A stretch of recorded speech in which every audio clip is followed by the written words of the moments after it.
Hare Krishna, Krishna Krishna, Hare Hare, Hare Ram, Ram Ram, Hare.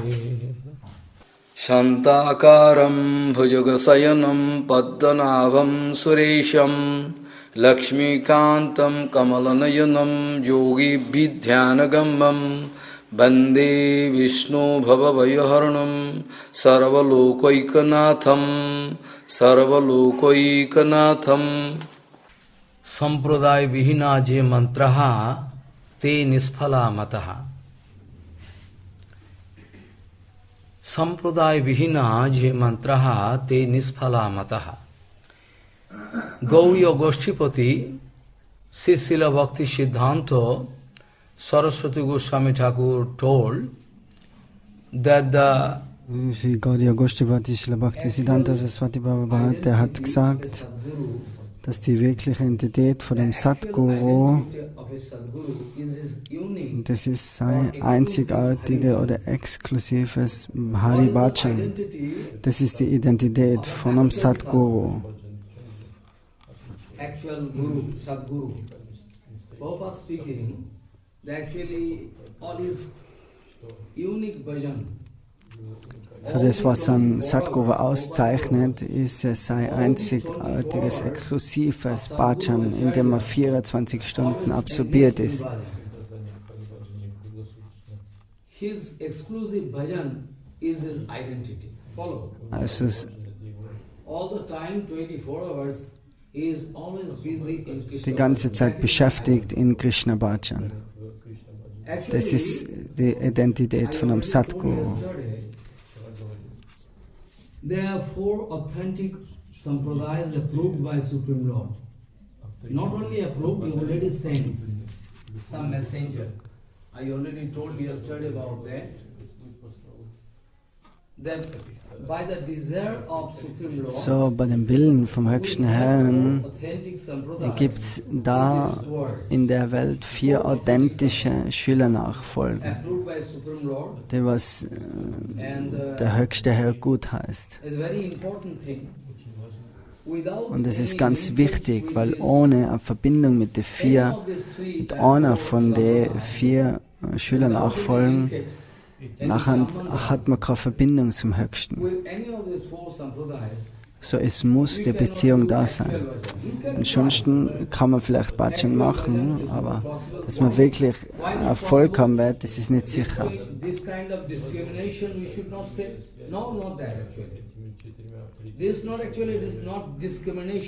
Also das ist keine Frage von, dass man irgendwas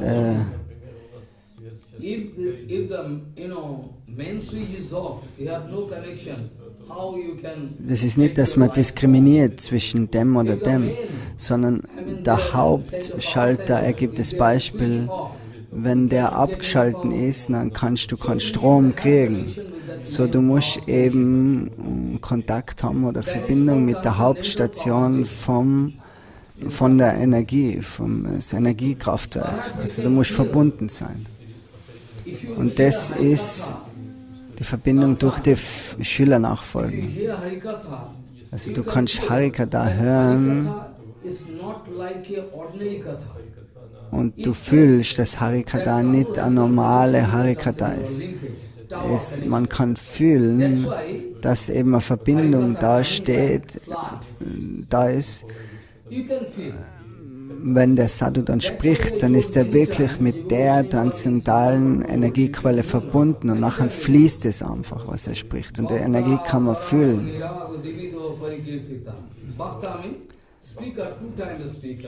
Also erklärt nochmal das Bhakta, 2 Bhaktas, 2 Arten von Sprecher. Einer, der was wirklich nur spricht für die Zufriedenheit von Gauranga und Gurudev und für dein Wohlbefinden. Der will nur, dass du die Verbindung aufbaust wieder mit dem höchsten Herrn. So, der ist nur dazu da, alle normalen Leute, gebundenen Seelen aus der Verstrickung zu helfen. So, der hat da eine Aufgabe, der macht sich das Aufgabe, dass er eben denjenigen schützt, die was jetzt so tief in die Illusion gefallen sind. So, das ist die Stimmung von den reinen Vaishnavas. So, Vaishnava ist voll mit Barmherzigkeit. Doch normale Leute, die können das nicht sehen und die denken, er ist hartherzig. So, du musst Verbindung haben mit der Sampradaya, mit den 4 Sampradayas. Wir haben Verbindung mit der Madhav Sampradaya. So, wir haben die Verbindung mit dem Gaudiya Madhav Sampradaya. So, wir sind geschützt und sicher in der Schülernachfolge. Da ist kein Zweifel. Alle, Srila Prabhupada, Srila Bhaktivinoda Thakur, die alle haben da Zuflucht gesucht und die sprechen alle über das Gleiche. Somebody can think that you have some prejudicial idea. Why you speak this way? You should not speak this way. That without Sampradaya we cannot do bhajan. So, da gibt es ja jetzt Leute, die sagen natürlich, oh, was du da sagst, das heißt jetzt, dass nur ihr Recht habt in den 4 Sampradayas.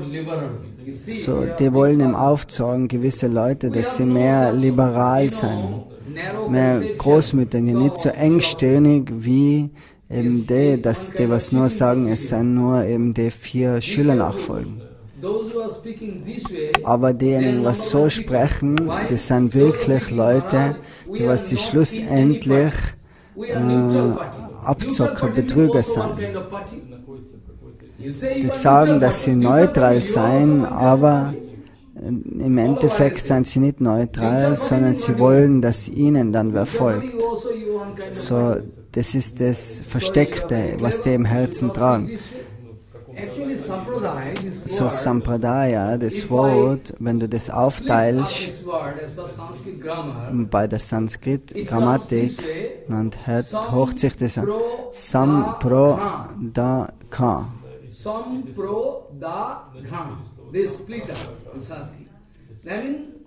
Also das ist die Aufteilung von dem Wort in Sanskrit. Sam in Sama, komplett. Und Pro bedeutet zu geben, provide. So, das bedeutet, um die komplette, intakte sampradayische Kraft oder Energie, Kraft zu bekommen, wenn das transportiert werden soll zu neuem Devotee, nachher ist eben das Sampradaya am Muss. Sampradaya this word is not conservative word. It's very nice. So this anyway, if you like to, if you like to get the flow of your heretical teaching in a nice way, intact way, then you must give so some wenn du die Lehren im rein wieder aufnehmen willst, was die früheren Acharyas gegeben haben, dann muss das in einen gewissen Kanal fließen, sodass das geschützt ist. Dass du da die speziellen Feinheiten, weil sonst kann jeder so viele Sachen sagen, sondern das und irgendein Blödsinn, aber so ist es geschützt durch die Schülernachfolge und keiner kann irgendwie was dagegen sagen. So, das muss eine ganz fließende Schülernachfolge sein, wo die Lehren weitergeben werden, genauso wie sie vom Anfang an kommen. Und das, wenn das so passiert, nachher nennt sich das Sampradaya. Also in einer lückenlose Herabsteigen von dem Wissen. Und das ist Sampradaya. Sam komplett, pro Pradhan, to give, zu geben eben, dass du die kompletten Lehren geben kannst, muss eben so Sampradaya stattfinden. Und es sind nicht irgendwelche Idioten, die was sagen, oh, wir brauchen das nicht. Und die sagen, wir sind mehr, wir haben eine größere Offenheit, wir wollen uns alles anhören. Es ist nicht so, das muss eben geschützt sein. Weil sonst können viele einfach ihren Blödsinn predigen. Und da hat es keine Kontrolle.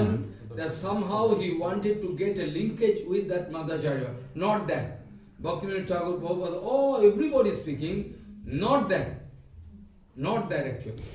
I already told Madhacharya came here. So Madhavacharya ist gekommen in die Welt. Madhavacharya, Ramacharya, Madhavacharya, Vishnu Swami. Die sind alle in Navadvip Dham gekommen. Und die spezielle Barmherzigkeit ist gegeben worden zum Madhavacharya. Madhavacharya hat Chaitanya Mahaprabhus Erscheinung gesehen. Und dann hat Mahaprabhu zu ihm gesagt, dass er jetzt im Kali Yuga in seiner Schülernachfolge Einweihung nimmt. Weil er hat die komplette Barmherzigkeit von Vyasadeva. Und Vyasadeva ist der Shakta-Veshavata von Krishna. Whereas Chaitanya Mahaprabhu Supreme Lord himself, so what's wrong in it? Madhacharya getting full kippa of Vyasadeva. So Madhavacharya hat die volle Barmherzigkeit vom Vyasadeva. So we are, very much, optimistic that our Acharya guiding us right way. So die Lehrer, die werden uns wirklich leiten auf dem richtigen Weg. Da braucht man keinen Zweifel haben, dass irgendwas in die falsch geleitet wird, wenn du der authentischen Schülernachfolge folgst.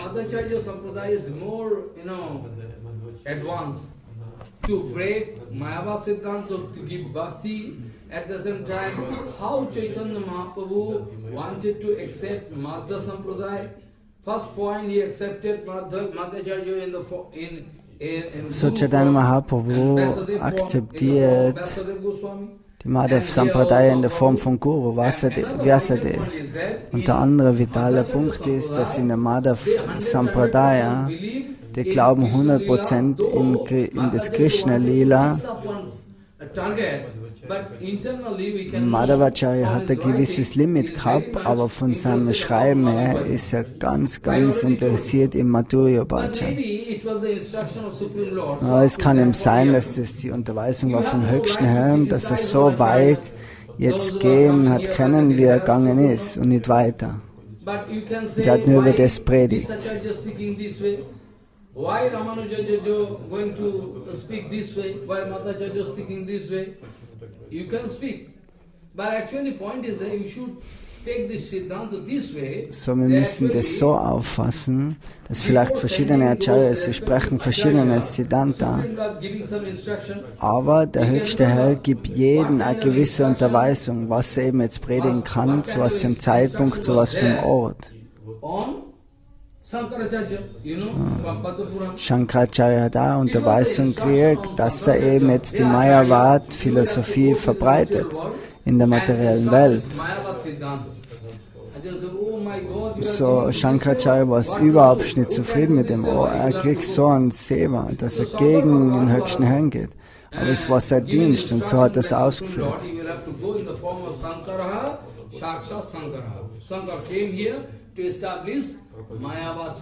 Und Shankaracharya war dann ganz erfolgreich und hat Mayavad-Philosophie verbreitet.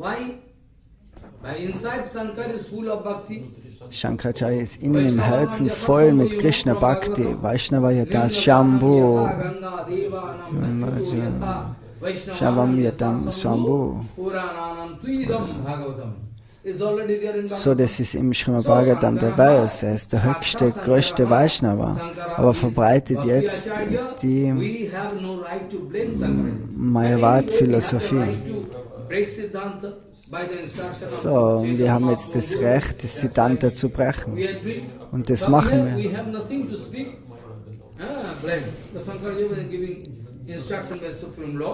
But be careful, the incarnation of Shankaracharya, Shankar when came,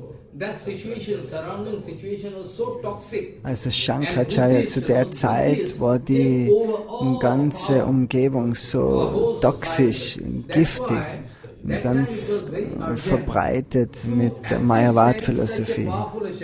Und da war es eben wichtig, oder mit Buddhismus, der was die Veden dann, so die Buddhisten haben gesagt zu der Zeit, dass sie nicht in die Veden-Schriften glauben. Aber Shankaracharya wollte eben aufzeigen, dass die vedischen Schriften 100%ig richtig seien. So extern hat er gesagt, in die Vedas hat er vollkommenes Vertrauen gehabt.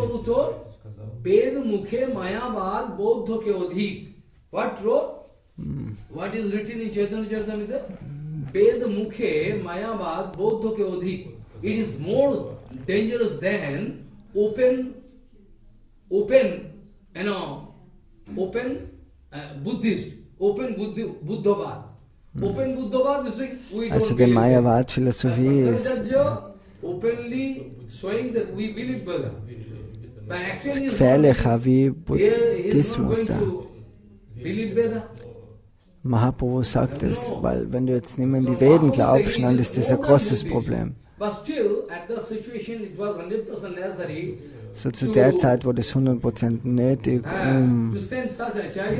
so einen Acharya zu senden, der was die Situation bereinigen kann und die Lehren vom Buddha unterdrücken, so dass eben die vedischen Schriften wieder in den Vordergrund kommen sind. Weil der Buddhismus ist auch schlussendlich eine monistische Form, Mayavad-Philosophie in der Richtung. Und nachher dieser Acharya kennen, von dem heute der Verscheidungstag ist, ist Ramacharya. Und der größte Schüler von ihm war Koresh.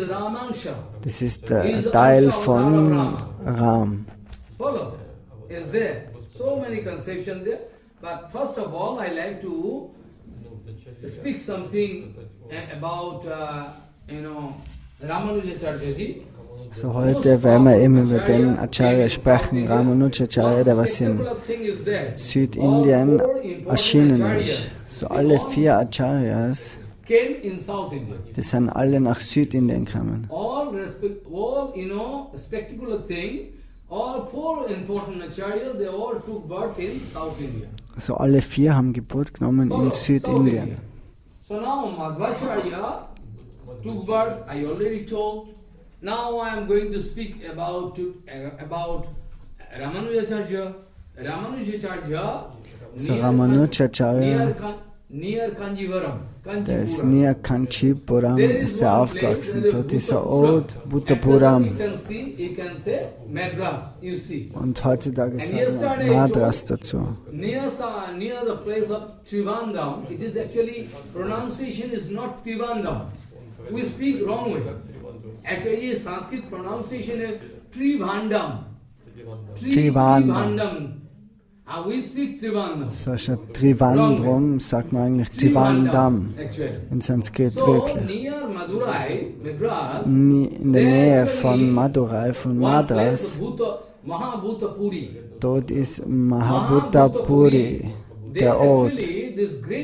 Und dort ist der große Acharya in der Bhakti-Kultur, hat er Geburt genommen beim armen Brahmana. So gestern hat er über Madhvacharya gesprochen, aber es war ihm nicht so viel Zeit. Er kann ihm so viel darüber sprechen, über das Siddhanta.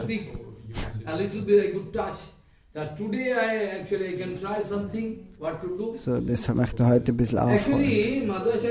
Man kann das versuchen. So, Ramacharya ist in einer reinen Brahmana-Familie geboren. Und der Vater, das Name war Keshava und die Mutter Kantimati. Keshava. So, die haben auch Bhajan zum höchsten Herrn. ausgeführt. They are actually doing SBde and penance very nice doing bhajan. Supreme Lord was very much Der satisfied. höchste Herr ist ganz zufrieden gewesen mit ihm. Und er wollte ihnen jetzt eine Segnung geben. Und in dem hat er ihnen so einen Sohn gesendet, der was ein großer Vaishnava war. So that Ramanuja Acharya took birth. Actually, and today is the Tithi when So Ramanuja heute ist die Zeitspanne, wenn Ramanuja Acharya die Welt verlässt, materielle. Schon von klein auf hat Ramanuja Acharya Symptome gehabt von einem, der was wirklich komplett voll mit Bhakti ist. So wie die Lehrer in Prahlad Maharaj gefragt haben, oh, woher hast du das Krishna Bhakti und die ganzen Sachen gelernt? Haben wir da nie irgendwas anderes gelernt? Prahlad Maharaj ist König, der Vater ist ärgerlich geworden. Ich sage, oh, ich habe meinen Sohn nicht in die Schule geschickt, um Vishnu Bhakti zu lernen. Wo hat er das jetzt gelernt? Und der Acharya, Sanda und der Malka, die sind ganz geschüttelt worden, was gesagt hat. So, na, sie sagen, wir geben nie irgendeine Klasse über Bhakti. So, von woher er das hat, das weiß keiner. Das ist natürlich. So, nach einer gewissen Zeit wird der Acharya morgen sagt, von wo kriegst du jetzt den Bhakti halt? Also wir haben dir nie sowas gelernt. So Prahlad Maharaj, der sagt,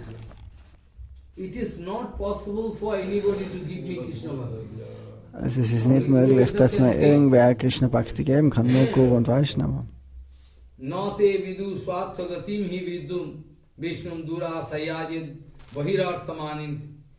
So many things, Prahlad Maharaj saying. Similar way, who giving teaching, actually Prahlad Maharaj already getting lesson when he was inside the womb of mother, you can remember, from Naraji Maharaj. So actually, Naraji Maharaj is the guru of Prahlad. So Narada ist der Guru of Dhruva Maharaj und Prahlad Maharaj. So wer ist der Lehrer?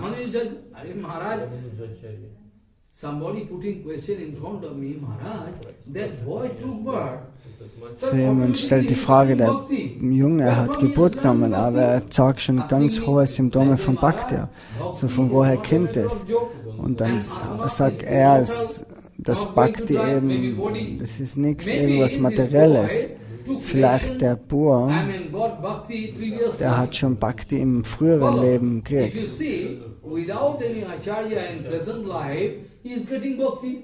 Also es gibt in dem Leben welche Leute, die was ohne Acharya und ohne solchen Hilfen schon Bhakti-Symptome aufzeigen.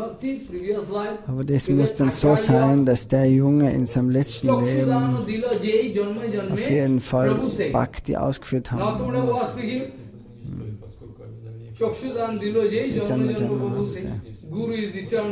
So der Srila Narottam Das Thakur sagt, Chakshudana Dilaje, Janme Prabhu se, so Leben für Leben kriegt man den Guru wieder.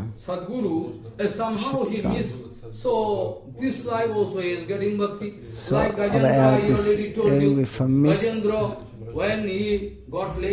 Gajendra genauso, wenn der die Unterweisung gekriegt hat von Narad. So Gajendra.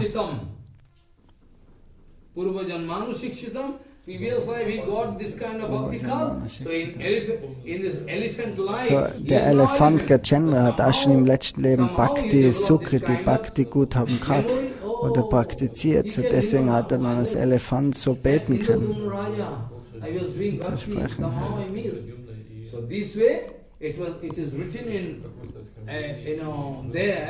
So, das ist im Gajendra Mokshan Lila geschrieben, dass er sich an alles erinnern kann, was er im letzten Leben gekriegt hat.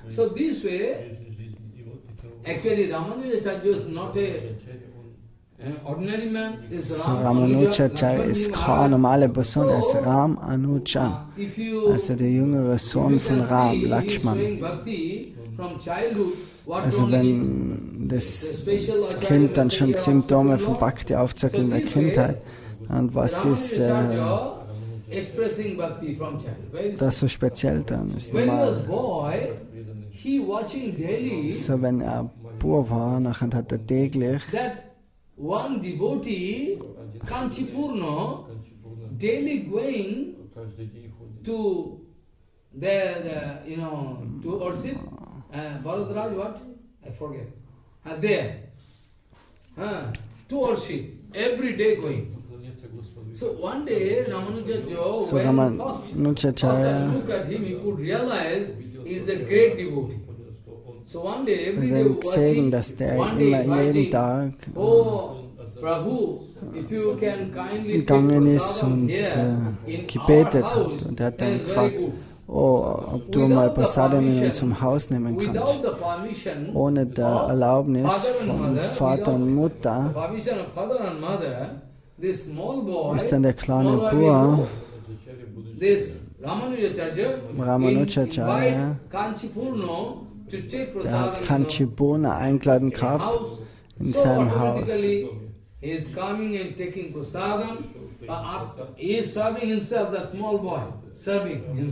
Also der kleine Bur, der teilt es selber aus und verteilt das Prasadam selber. Und nachher hat er ein Bett organisiert, wo er dann sich hinlegen kann und massiert dann seine Füße.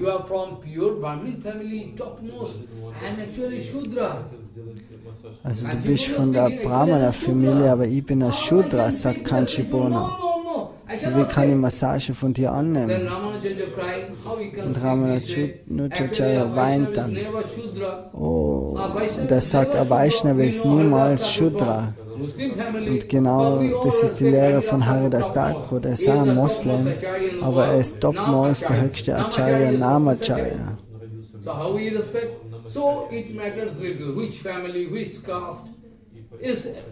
Also das hat ganz einen kleinen Stellenwert, was für Familie, was für Herkunft man kommt.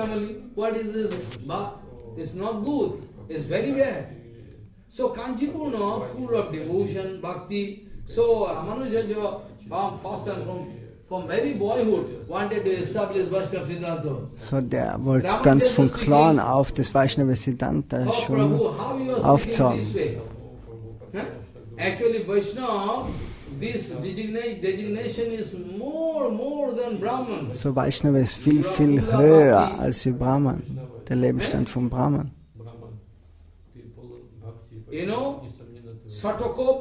Satakop, the name of Satakop, also der Name Shatakop ist von einer niedrigen Kaste, aber hat ganz große Bhakti in sein Herz. Also da gibt es Shudras, die was auch ganz großen Erfolg haben im Bhakti Seva.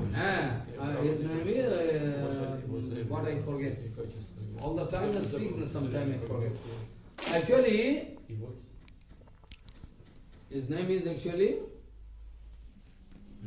anyway, I can remember. So, Ramanuja giving argument. So Ramanuja Acharya gibt es Argumente. Those who are having Krishna Bhakti, Vishnu Bhakti, devotion, they are much more than so dass die, was Devotion und Krishna Bhakti haben, das sind viel höher als für Brahmanas. Anyway, he was humble enough to speak this way. Not that he not knowing any Siddhanta, but still speaking this way. So now actually, someday, Ramanuja Acharya wanted to get lesson. So eines Tages wollte Ramanuja Acharya dann unterrichtet werden in die Lehren von den vedischen Schriften. Also er hat keinen normalen Verstand, sondern er hat so viel Kraft, so viel Erinnerungsvermögen. So was immer er lernt, unter einmal fasst er das auf und kann das weitergeben. Also er nimmt alles unter einmal auf und lernt es. Und ist somit ganz ein großer Pandita, Gelehrter in die Schriften wohnt, Sanskrit und Sprachen, verschiedene Sprachen. Und schlussendlich kommt man dann zu den vedischen Schriften. Und da ist Yadav Acharya. Yadav Acharya, he wanted to, because that time he was big, big, master of Vedanta. Maybe Mayavadi Vedanta, but still that time no Vedanta was there. Anyway, so he wanted to go there, to take lesson there. Where? To Yadav. Yadav Acharya, there. So Yadav Acharya actually is Mayavadi. So Yadav Acharya, das war Mayavadi, Gelehrter. Zu dem wollte er dann gehen, zu lernen. Aber Ramanuja Acharya als kleiner Bub hat das schon festgestellt und hat es gesehen. So der Name von Madhava Acharya war in der Kindheit Vasudev, und was war der Name von Ramanuja Acharya? Lakshman Deshik. Also in der Kindheit hat er Lakshman Deshik geheißen. Und Lakshman Deshik, der wollte nach Kanchipuram gehen. Get lesson about Vedanta, but actually anyhow, there when getting lesson, it is a system, through Acharya Seva you will have to get lesson. Because Krishna already told, also der hat nur im Lernen können durch Pati Prashnenase. Pati Prashnenase Upadekshayanti de Gyananas Tattva Darshinaha.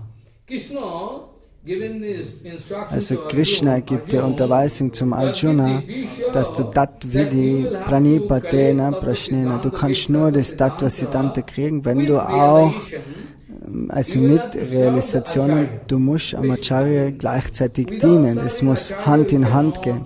Nur, dass du jetzt lehrst und studierst, kannst du es nicht. Du musst persönlich deinem Guru Dienst bringen. Also die, was Tattva Darshin, die, was die wahre Sichtweise sehen, die können dir das Wissen geben, wenn du denen jetzt dienst. Tatvidi, Pranipatena, Pranipat ist Prakishta Pranam, es ist Pranam. Es ist nicht einfach nur Pranam geben mit dem Körper. So, but actually their pranam is not scientific. Because why? Because they are giving their mind to me. Follow. If you can give your material mind to me, then I can save your mind, purify and give to you back.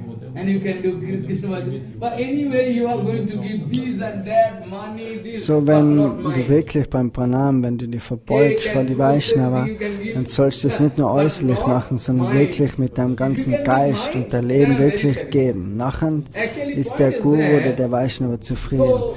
Ansonsten ist es nur äußerliche Show. So, Pranipat bedeutet, dass du wirklich vom Herzen Dandavat geht. Und nicht nur vom Mund des kommt, dass du das nur sprichst. So their Pranipat is not perfect, not scientific. Follow? Tadviti Panipadana Pariprasthana. Pariprasthana means not to get an interview of your teacher. How much, how far my Guru is knowing, let me put one question, let me see. Es ist nicht das Fragen stellen, dass du jetzt solche Fragen stellst, nur um zu schauen, wie viel der Guru jetzt weiß. Oder was alles, ob du vielleicht sogar mehr weißt als wie er, dass du ihn herausforderst mit so einem falschen Ego. Sondern Prashnena bedeutet, dass du wirklich fürs Leben gewisse, für die Probleme im Leben wirkliche, wahre Antworten kriegen willst. So, und somit kann dir das dann übermittelt werden. But you have no chance to go through that chapter. Nobody like to interpret, because if they interpret, then some loophole can come out. Follow? So nobody like to speak this way. Actually, point is that there is already given. How you can, those who are brahmachari, how they should live Also jetzt spricht er über die Brahmacharis. Gurudev in Vidyalaya. So already there, Normalerweise muss eben der Brahmachari im Haus vom Guru leben oder ihm in seiner Schule, in seinem Tempel und im Dienst darbringen. Aber über das will keiner sprechen. Krishna hat genauso das aufgezeigt, wie er seinem Gurudev gedient hat. Gurudev hat Krishna selber gesegnet, dass die ganzen Lehren immer ganz frisch in seinem Gedächtnis erscheinen. So hat Gurudev Krishna selber gesegnet. So Krishna hat komplette Guru-Kripa gekriegt. Ramacharya also, Chaitanya Chandra genauso. How to speak Harikatha. This way actually, so Ramanuja took decision to serve Acharya. So Ramanuja Acharya hat ihm das aufgezeigt, dass du die Vaishnava dienen musst, von der du hörst. Nachher kann das wirklich fruchten, das Wissen in dir. One time it happened, Kanchipuram, there, one king is there, his daughter so in Kanchipuram, da ist ein König und seine Tochter, die heiratet in Kürze. Aber irgendwie ist ein Geist in den Körper von der Tochter eingegangen. Und der König ist verrückt worden. Was kann er jetzt machen? Wie kann er ihr helfen? 2, 3 Tage vor der Hochzeit. So, was kann da für Desaster rauskommen, wenn dann jeder draufkommt, was jetzt mit meiner Tochter passiert ist? Und nachher haben sie eine Nachricht gesendet zum Acharya, der was gewisse Mantras was.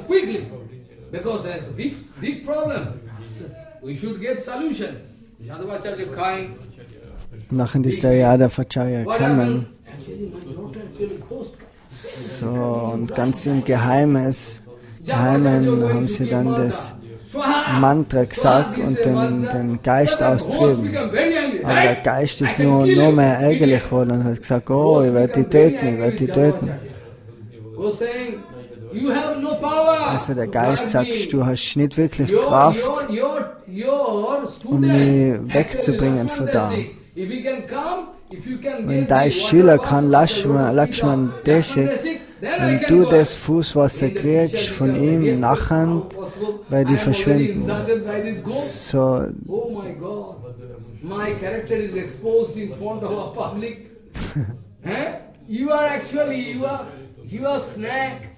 he was snack, that grosse speaking.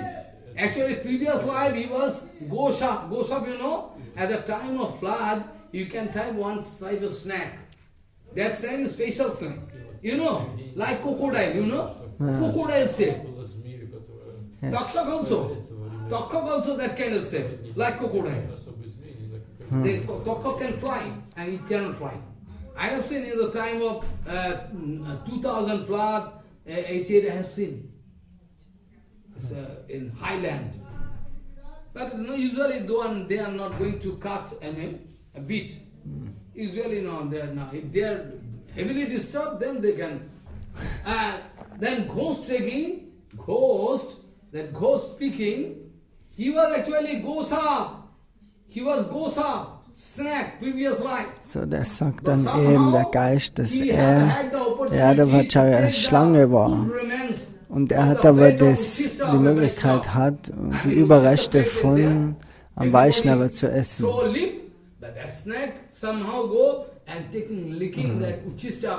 Weil die Schlange, die ist dann dorthin gekrochen und hat das Teller abgeschleckt, wo eben der Vaishnava gegessen hat.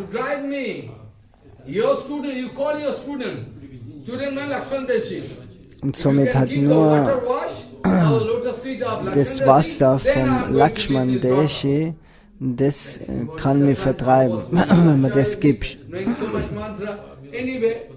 So alle waren erstaunt, wie Acharya, wie der selber Acharya gesprochen hat, obwohl er alle Mantras weiß und so weiter.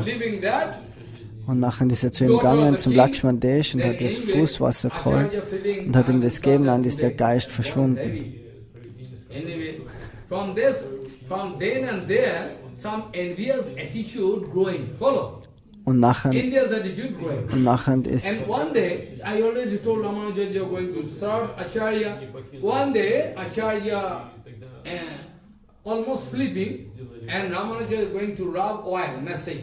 so eines Tages hat Ramanuja Acharya And Acharya going to explain on Füße sloka massiert, sein that Guru. the lotus Und Acharya, der hat dann mouth of ein Supreme Vers Lord is very erklärt, nice, and dass der Mund vom eyes is just höchsten like Herrn, der ist so wie ein Lotusmund und die Augen sind ganz rot, so wie vom Affen, das Hinterteil. Er vergleicht es mit dem und das ist ganz schmerzhaft für den Ramanuja Acharya.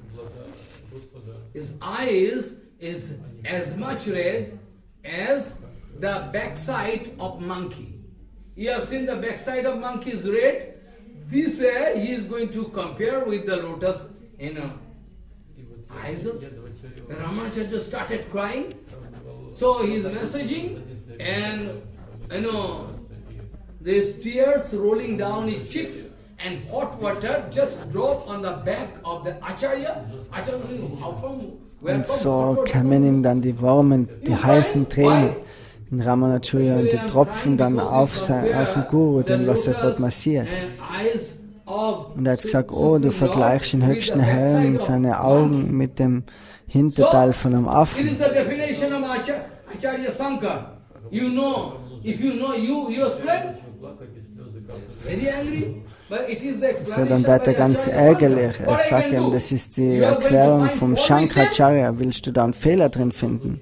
So, nachher, was für Kommentar kannst du dazu sagen? So, und Ramanuja Acharya faltet die Hände und er sagt, oh, du gibst die Erklärung. Kong mean water. Kong bedeutet Wort, Wasser. Actually, Kong, Jalam, Piboti, it is Kong, Jalam, Piboti. Surya. Surya means sun god. Surya ist der Sonnengott. Follow what I say. Also das ist der Vers, was er eben gesprochen Kong hat, means der Acharya. water, Piboti by is called actually sun god. Kopi, Kong Piboti is sun. So how and actually it is Kapisham Asdhatu actually is to express gradually. So, Kapisham is this kind of word. I forget actually. So actually the meaning of this word is Kong means water. Actually sun god drinking water by also die Erklärung ist jetzt, dass der Sonnengott bei seinem Sonnenlicht Wasser trinkt, durch sein Sonnenlicht Wasser trinkt. Drinking by sun god. Sun god. So Asdhatu explaining expansion.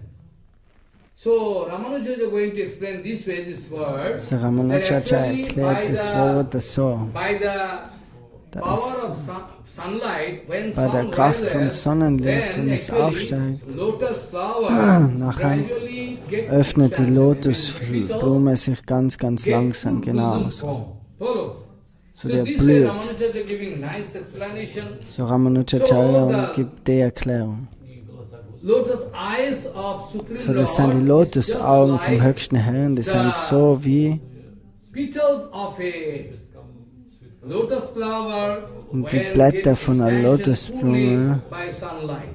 wenn er wirklich langsam aufgeht durch die Sonne.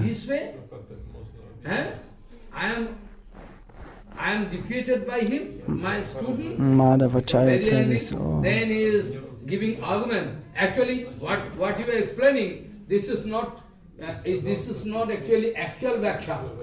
Actual explanation is by Shankaracharya. And you are giving secondary explanation. So er sagt eben, das ist jetzt nicht das Wichtige, was du gesagt hast. Das ist nicht primär, sondern es ist zweitrangig. Der Kommentar, das erste ist das vom Shankaracharya.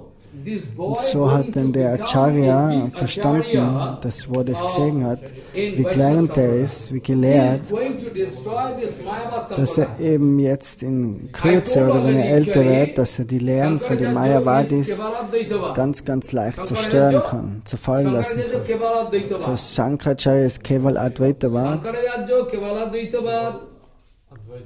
Ramanuja Vaishishta Advaitavad, Madhavacharya Dvaitavad, Nimbaditya Dvaita, Vishnu Swami Shuddha Dvaitavad. Later on, and one Acharya came, his Opadhik Bhedavedvad. Also es gibt so viele verschiedene Darshans, philosophische Schlussfolgerungen mit respektierter Acharyas über die Veden. So jeder hat eine gewisse Spezialität.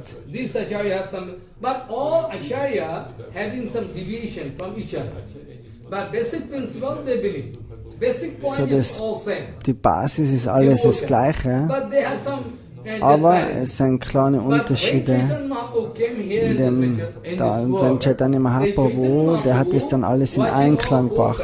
Er hat sich alle 4 Sampradayas angeschaut und hat das Achintya Beda Tatra verbreitet. So das ist die höchste Schlussfolgerung. Und durch das Achintya Beda Tattva kriegst du alles in Einklang.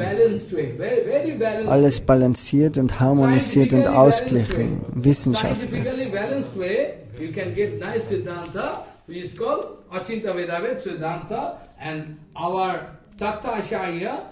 So unser Tattva Acharya Jiva Goswami, der hat Achintya Beda in einem ganzen gigantischen Ort erklärt.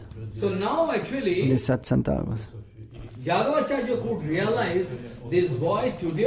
So Yadavacharya hat verstanden, dass der Junge eben jetzt bald ein Problem für die Mayavad-Philosophie werden kann. So es war gut, wenn man aus dem Weg schaffen könnte. Er wollte eben, macht schon Pläne, um eben ihn jetzt zu töten. Another day, when from Upanishad Sattam Jnanam Anantam, this from Vedanta Sutra. Anderes Sutra vom Vedanta, Satyam Jnanam Anantam. From Vedanta, not Upanishad. So this Tattva, when Jadavacharya explaining, that time. So das erklärt auch wieder Jadavacharya und Lakshman Deshi sagt dann wieder, oh Gurudev, du sprichst das so, du erklärst das so und du willst das unpersönliche Brahman aufzeigen, die Mayavad-Philosophie, aber was ich aufzeigen will, ist, dass das Bhakti ist. Es ist nur in dem Licht zu sehen.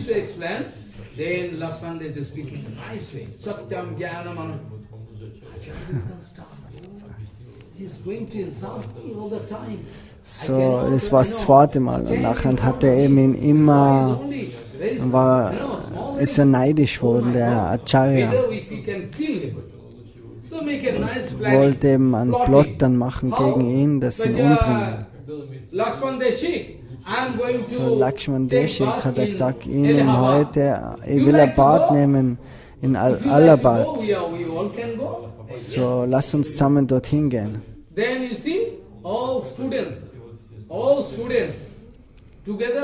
Und dann sind alle Studenten zusammen mit Lakshman Deshi Acharya. And in leading part who? Acharya.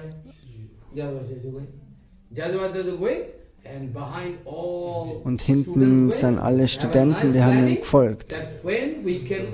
Und sie haben alle Leute darauf gewartet, wann sie jetzt in den tiefen Wald eintreten, in Vindhyachal in Südindien. Oh my God, police. North India and South India, partition. Vindhyachal, so important. So ist ganz ein großes Waldgebiet, Vindhyachal. Und an dem Waldgebiet, da ist Narmada Nadi, der Fluss Narmadi. Und Vrittacharya und die Halbgötter, die haben dann, einem Srimad Bhagavatam ist das aufgezeigt, die haben dort gekämpft. Vritta. Vittasu. He is Acharya because he is Bhakti. Yes. I say Acharya, Bhakti is there. Vittasu. And this big fighting there.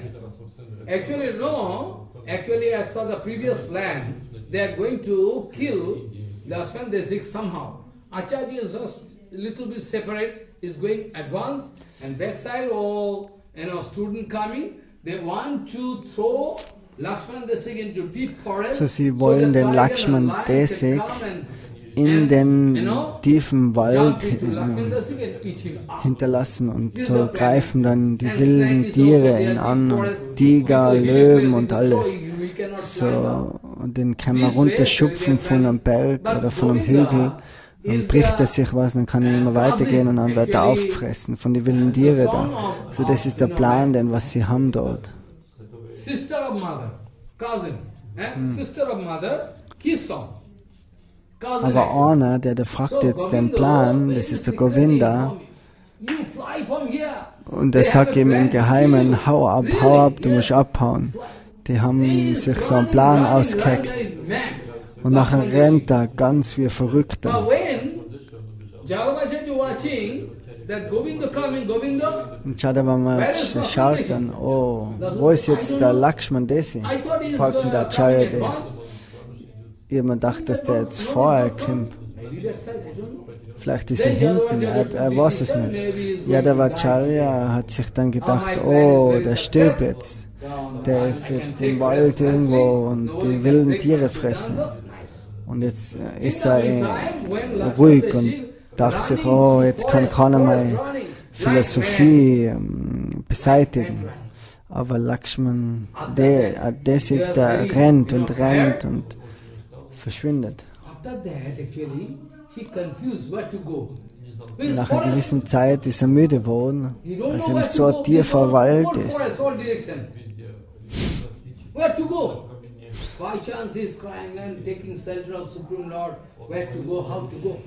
Nachher hat er Zuflucht beim höchsten Herrn genommen und hat gerufen.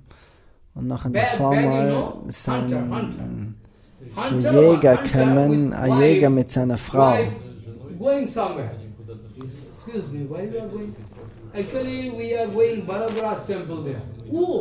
Die fragen ihn dann, wohin gehst du? Und er sagt, er geht zu Bhadraraj-Tempel.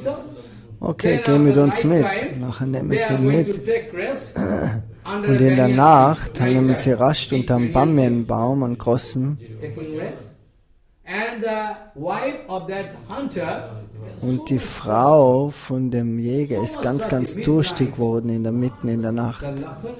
Und Lakshman Desik, der hat gesagt, okay, ich bin jung, ich kann jetzt gehen und Wasser holen. Und sie haben alle gesagt, na, geh nicht, in der Nacht kannst du nicht in den dunklen Wald gehen. Aber er sagt, okay, ich kann gehen, gib mir nur die Erlaubnis. Na, wir können dir das nicht erlauben. Und dann der Jäger und diese Frau sagen, also sie können sie ihm nicht erlauben, dass er allein geht. Reis. 48 minutes before. Just a red cloud come. Then Lakshman Desik went in search of water, and there's no pot. How to bring water? Lakshman Desik is very healthy. His hand is very big hand, taking water this way and coming to that. So Lakshman Desik hat dann mit seinen großen Händen Wasser geholt. 3 times. His hand is very big. He is very healthy. Lakshman Desik coming 3 times water. Also er ist 3-mal dann gegangen und hat so Wasser gebracht und hat sie trinken lassen. Aber die Frau hat 3-mal getrunken und das 4. Mal, wo er gegangen ist, wo sie zurückgekommen sind, hat er hervorgefunden, dass jetzt keiner mehr da ist. Sie sind verschwunden. Das Paar, der Jäger und seine Frau. Und nachher sieht er jetzt auf einmal, dass er jetzt nicht mehr im Wald ist, sondern überall sind Leute um ihn und alle tanzen und singen. Und er fragt sich, wo bist du? Und nachher fragt er, was ist das für Ort? Dann sagen sie, das ist Badarats Tempel. Dann seien sie jetzt so in dem Tempel gewesen. Und obwohl der Tausende von Meilen weg war, haben dem so schnell, dann haben ihm die anderen erklärt, oh, das war eben nicht ein Jäger und eine Frau, das war Lakshmi selber mit einer Reihe und die haben die dorthin gebracht. Das ist nicht der normale Jäger gewesen mit seiner Frau. Und nachher weint er jetzt und sagt, oh, wie von Glück begünstigt war ich. Mir hat jetzt Narayan selber mit seiner Glücksgöttin Lakshmi da rausgeholt aus dem Wald. That the maternal uncle of Ramanuja Acharya was Soilapurna. Also Shailapurna, der Onkel von So when Ramanuja Acharya took Ramanuja Acharya, I go back und to this point. er hat den letzten Punkt vergessen, den sagt er jetzt nicht noch.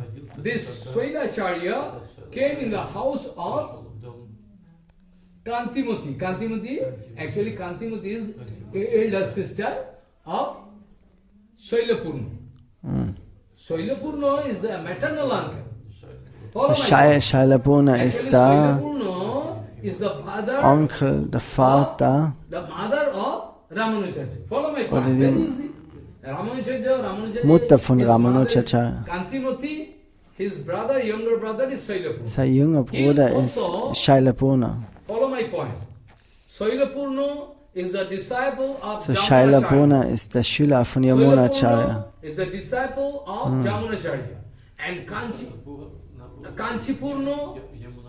Kanchipurna, whom he invited already before, I already told, wanted to mess, he is also disciple of Yamuna Acharya. Be careful. So Kanchipurna ist ein Schüler von Yamuna All Acharya. disciple of that big Acharya, Yamuna Acharya. So das sind alles Schüler von großen Yamuna Acharya. Now actually, Soilapurna, Soilapurna give the name, his name should be Lakshman Deshi. Why? Und Shailapurna hat den Namen gegeben, Lakshman Deshi, weil er alle Symptome von Lakshman in dem Jungen vorgefunden hat. Deswegen hat er den Namen angegeben. Must be Lakshman Deshi. Now I come back to the original point. Now from forest somehow, by the mercy of Lakshmi Narayan, Ramanuja Acharya, Lakshman Deshi is safe. He finds himself just there in Dhamma. So Lakshman Deshi, der ist jetzt da in dem Babaji Tempel. Very happy. In Sicherheit. Follow. So now actually, Ramanuja Acharya, Lakshman Deshi wanted to take precautionary measure. I must lead my life in a very safe way so that I can preach bhakti cult and break. Maybe Jalvacharya is very envious with me. He like to kill me. Now by the mercy of Supreme Lord I am safe today. But someday, also jetzt macht er einen Plan, der Ramanuja Acharya, dass er irgendwie untertaucht, aber wenn dann die zurückkommen der Yadavacharya, dann haben sie Lakshman Deshi wieder gefunden. Sie haben sich gedacht, er ist schon gestorben.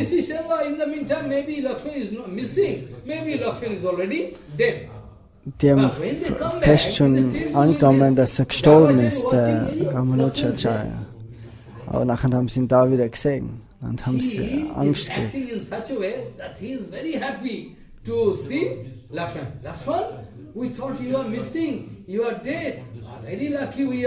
Und er tut dann ganz so, der Yadavacharya, dass er wirklich Angst gehabt hat an ihm.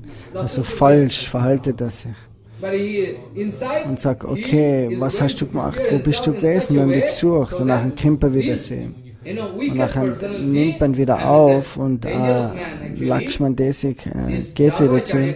Aber er will dann jetzt im Hintergrund immer mehr die Philosophie von ihm beseitigen. So Lakshman Deshi will Diksha Namen von Kanchipurna. Und Kanchipurna sagt, oh, wie kann jeder Diksha geben? Ich bin von ganz einer niedrigen Klasse.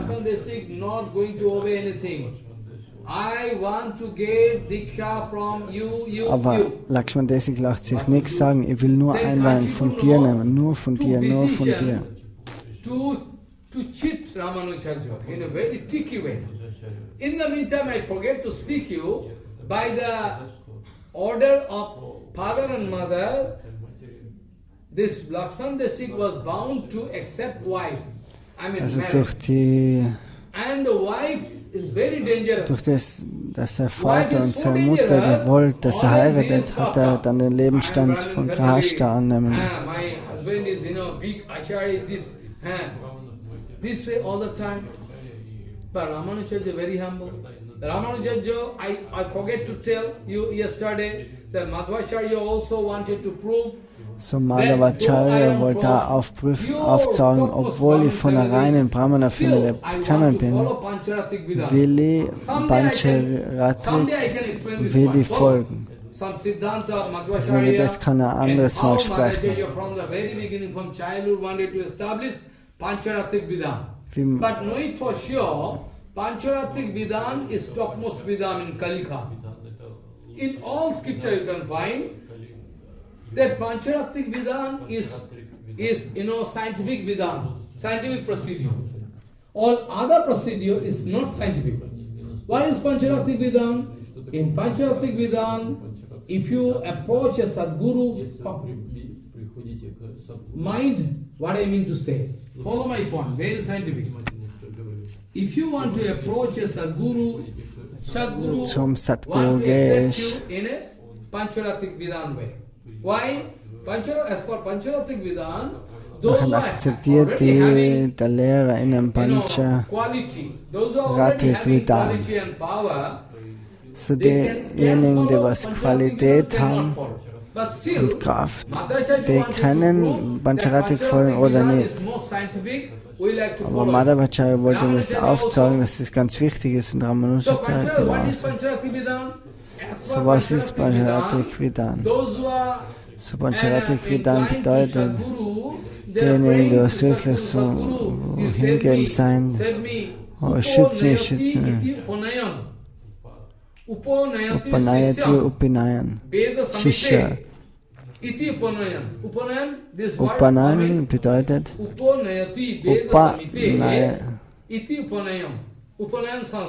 Upanayan Samskaras. So das ist die Aufgabe von einem Acharya, dass er wirklich die Seele zum höchsten Herrn bringt. Und der Schüler, der muss grab. To be sacrificed and fire. But actually this meaning is submission. So der Schüler muss ganz hingegeben sein. So this is a system.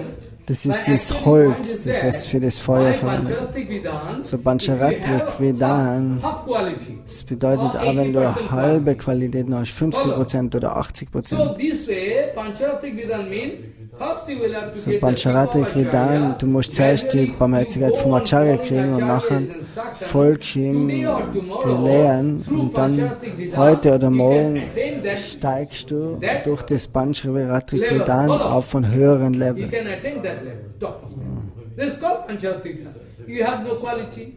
Maybe he has no quality. But we are in Pancharatik Vidan. So, aber wenn du keine Qualitäten hast, du kommst durch das, dass du dem Guru und Vaishnava folgst, kannst du eines Tages dann erfolgreich sein.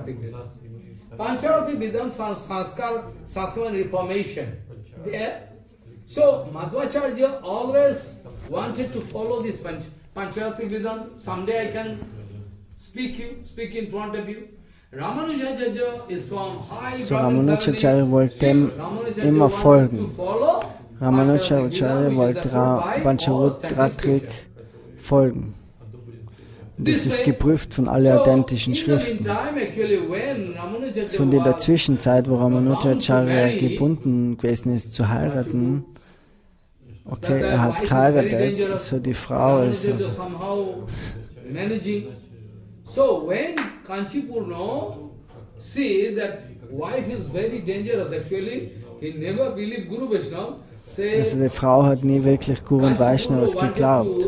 So Kanchipurna hat dann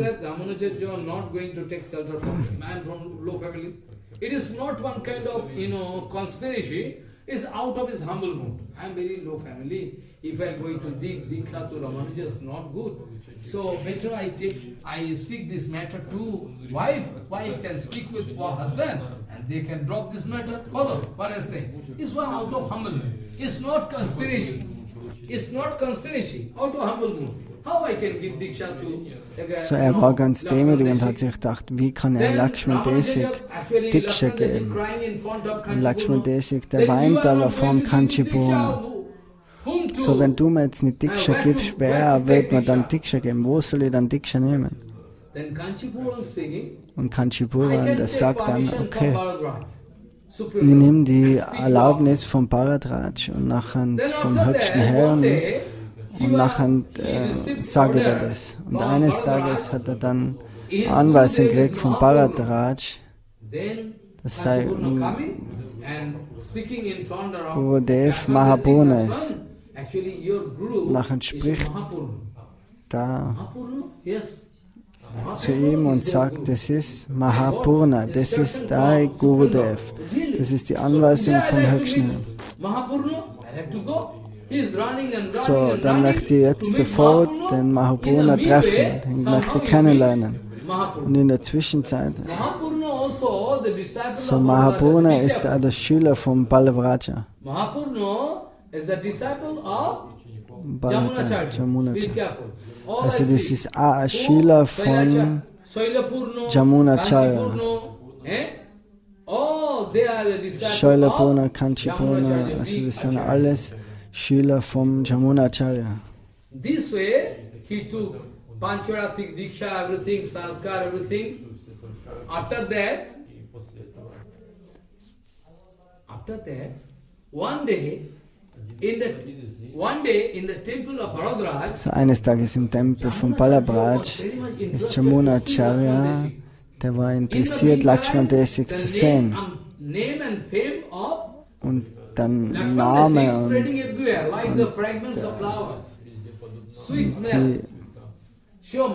Jamunacharya, the great Acharya, already knowing the name of, also die Berühmtheit, das hat sich umhergesprochen, so dass er der nächste Acharya wird. So Yamunacharya ist dann in den Tempel gekommen von Bhadraja und dort hat er dann Lakshman Desik gesehen. Und er war komplett angezogen von ihm. Aber er hat nicht direkt zu ihm gehen können. Er hat sich dann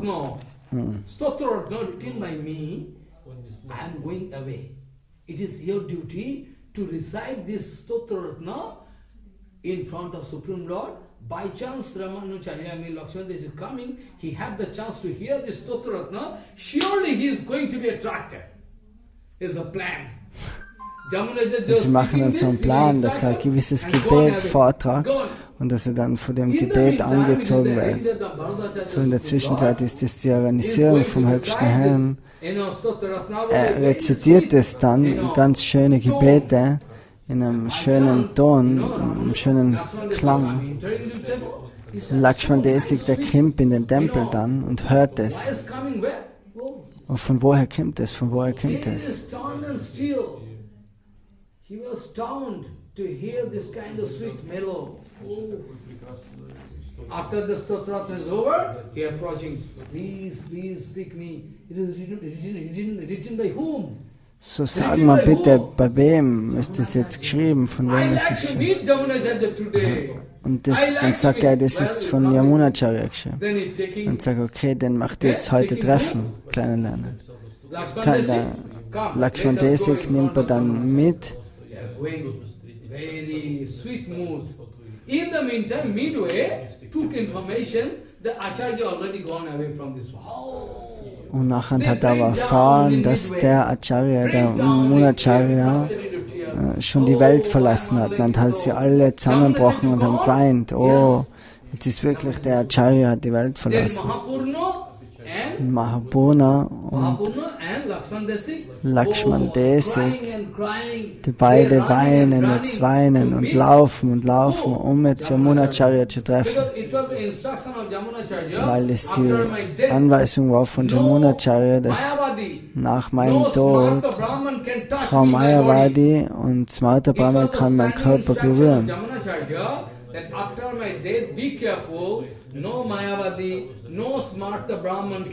Also keiner von denen kann den Körper berühren, nur reine Devotees. Dann sehen sie, dass der Yamuna Acharya 3 Finger nach oben hat. Also die fragen sich dann, warum? Normalerweise sind die Finger offen, aber 3 Finger waren einzogen.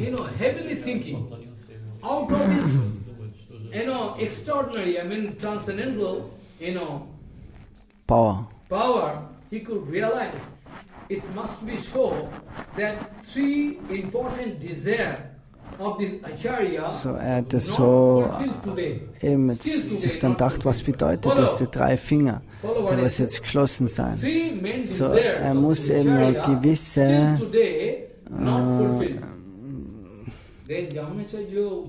Dinge sein, vielleicht sind es Dinge, was noch nicht verfüllt sind.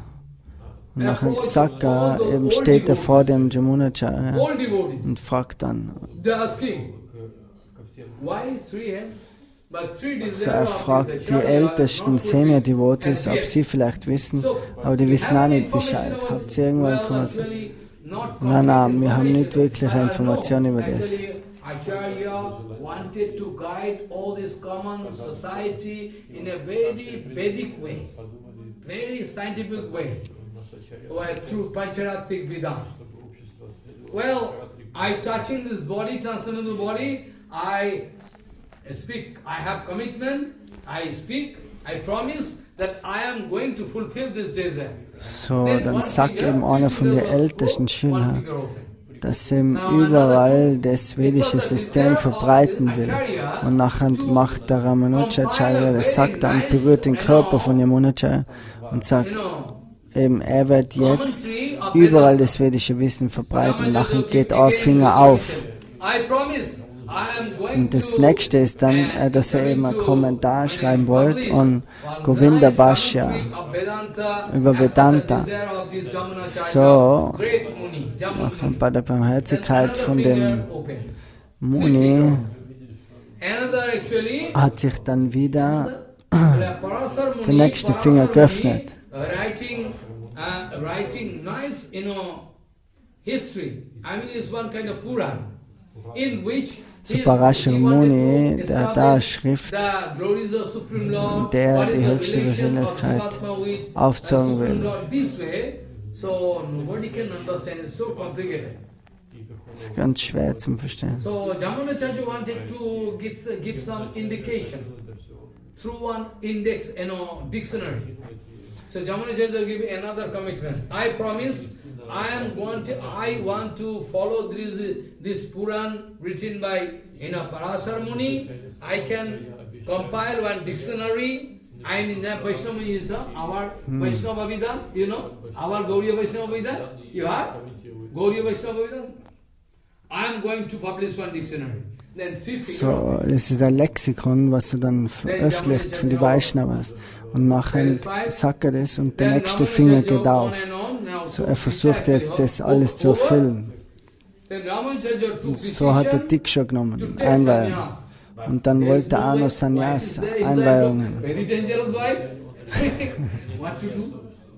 Aber seine Frau war immer noch mit ihm, der war im Zimmer. So eines Tages, wo he requests Gurudev, if you are going to stay here, I like to serve you, it's very good. I am here staying, you can stay there. Gurudev, okay, if you like to stay with me, okay. But by the mercy of Supreme Lord, one day, what happens? His wife is very dangerous, popped up. One day, the wife of Mahapurno, so eines Tages, aber die Frau, die hat Wasser genommen von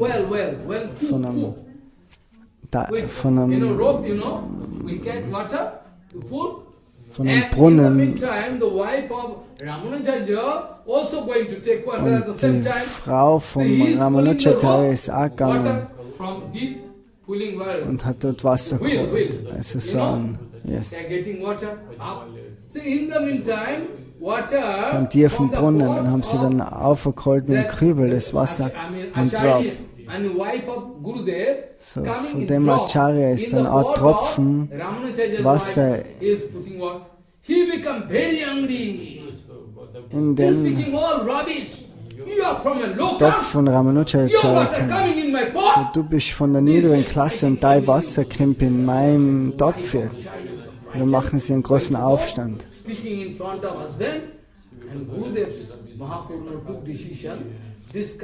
Und Gurudev Mahabona, der hat dann gesagt, das kann ich jetzt nicht erlauben.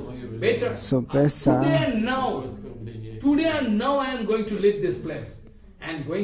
Ich verlasse heute noch den Ort, wenn meine Frau so handelt. Also die Vaishnavas kritisiert.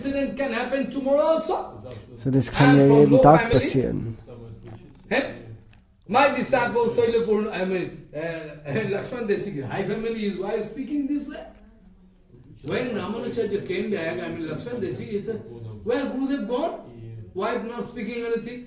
He took information from neighbors. Neighbors mean those who were residing. Nachher haben sie Nachricht eingeholt von den Nachbarn.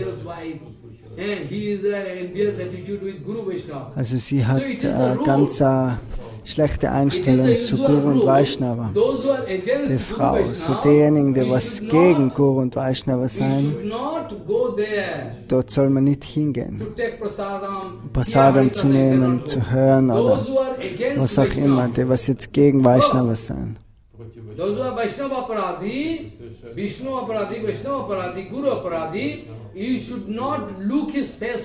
Also du sollst nicht einmal in das Gesicht von denen schauen.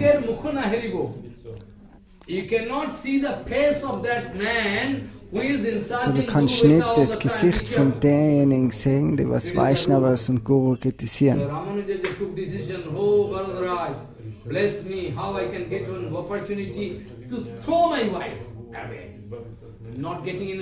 Ramanuja Acharya will jetzt Gelegenheit finden, wie kann jetzt die Frau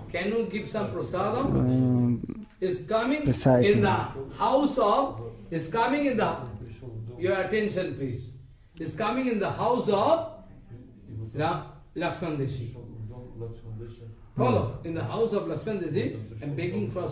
So, da ist jetzt ein Brahmana gekommen und der hat ihm jetzt gefragt, ob er dort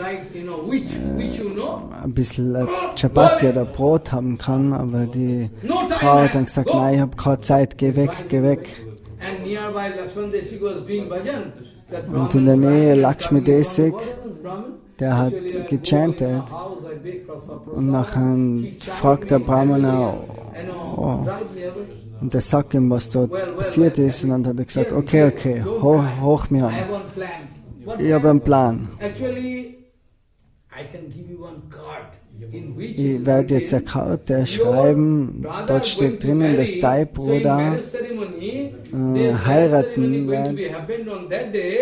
So die Zeremonie, die ist an dem und dem Tag, so ich komme von dem Haus von deinem Vater. Then the Brahmin again going with the card, giving by Ramanuja. Actually, I'm coming from your father's house. Und dann ist der Brahmana dorthin gekommen und hat gesagt, ich komme von deinem Vaters Haus, von der Hochzeit von deinem Bruder. Und nachher, okay, ja, da will ich hingehen. Und in der Zwischenzeit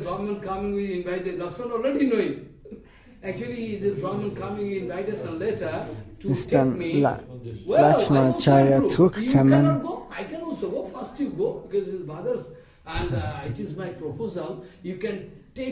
und der hat dann, er hat schon Bescheid all your ornaments and all nice clothes, everything, topmost, you can take everything. Who can say long ceremonies, a long time you have to change clothes? Yes. Also er sagt dann, okay, ich werde auch gleich nachkommen, du kannst jetzt vorgehen, aber nimm all deine Ornamente mit, all deine schönen Sachen und alles, was Das kann länger dauern, die Hochzeit. Und nachher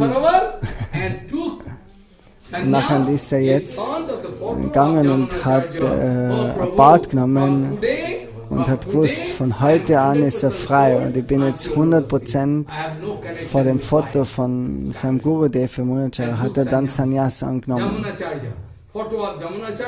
Und so hat er die Frau weggeschickt. Und so ist er in den Lebensstand vom Sannyasi eingegangen. Und so hat er jetzt überall gepredigt und Mayavadi-Philosophie auf die Seite, aus dem Weg geschaffen. So eines Tages bittet der Mahapurna seinem Gurudev um Entschuldigung, weil die Frau gegen ihn sich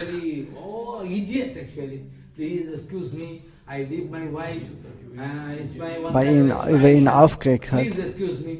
Und er sagt, okay, entschuldige mich für das, was meine Frau getan hat.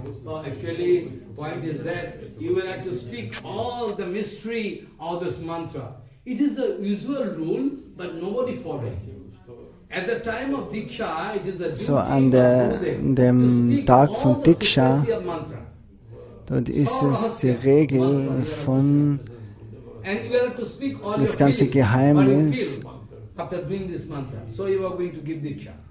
So actually he is requesting in front of Gurudev, I want to know all the secrecy of this mantra.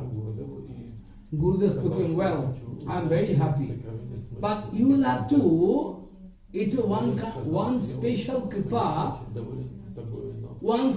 kripa received by my godbrother. His name is Goshtapurna. Follow what I say. Gurudev speaking, Mahapurna speaking, Gurudev speaking in front of us. So Mahapurna, der spricht vom Lakshman. I have my elder godbrother. His name is Er hat einen älteren Gottbruder, sein Name ist Goshtapurna. Und Goshtapurna, der weiß alle Mysterien über das Mantra. Also besser ist, du gehst direkt zu ihm. Ich kann darüber sprechen, aber hol dir das Wissen direkt. Oh, really? Yes. So taking address and going to where? To meet this Goshtapurna. Goshtapurna, who is knowing, he is Grihastha. He is also Grihastha, this Gurudev. I already told, Mahapurna is also Grihastha. So he approached who? Goshtapurna. So ist jetzt dann gekommen zu dem Goshtapurna und hat ihn gefragt, oh, klär mir auf über die Geheimnisse des Mantras. Though I know I am going to receive this mantra in same, disciplic order, but I like to know the scientific definition and secrecy. But Goshtapurna going to cheat Ramanuja 18 times. So Goshtapurna, der hat jetzt 18 Mal ihn gesagt, dass er jetzt gehen soll. Also 18 Mal ist er beiseite, hat er gesagt, oh, geh wieder. Aber es war ihm nur ein Test von Goshtapurna. Und dann hat er verstanden, er ist nicht normal, weil jetzt nach so vielen Versuchen immer wieder zu mir gekommen ist. What condition? You cannot speak this mantra rahasa in front of anybody. Okay?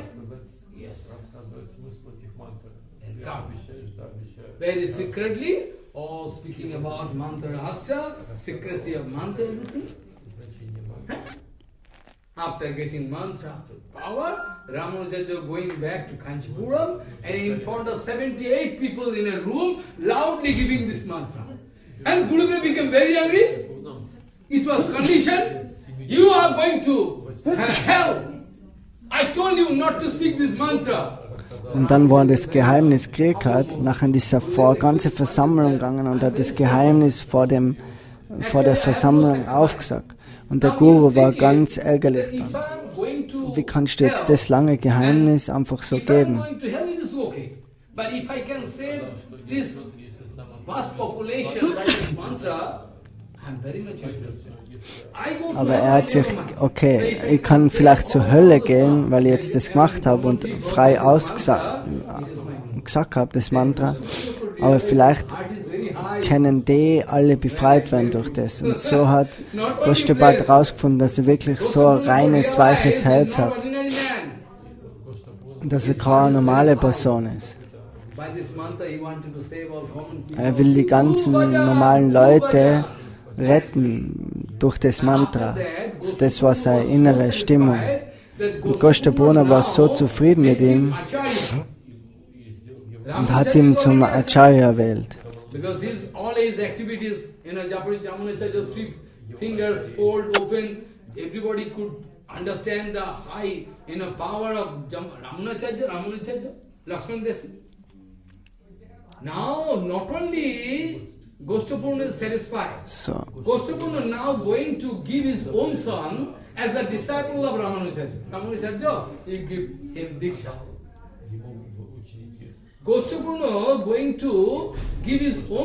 So Goshtaphat hat seinen eigenen Sohn an die Lotusfüße von Ramanuja Acharya gegeben.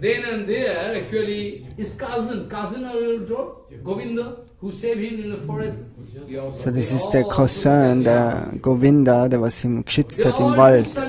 So die alle haben dann Sannyas angenommen und Ramanuja Acharya hat all denen Sannyas gegeben. 4 oder 5.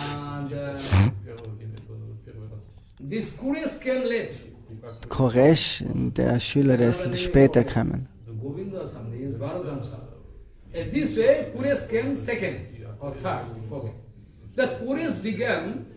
So wenn Koresh gekommen ist, der ist später gekommen, aber das ist der größte Schüler von Ramanuja Acharya geworden. Wie kann man das feststellen?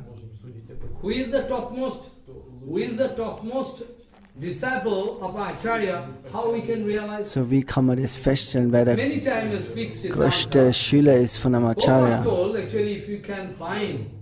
That total Siddhanta, total purity, total vichar, and all activities Siddhanta of Gurudev totally reflected.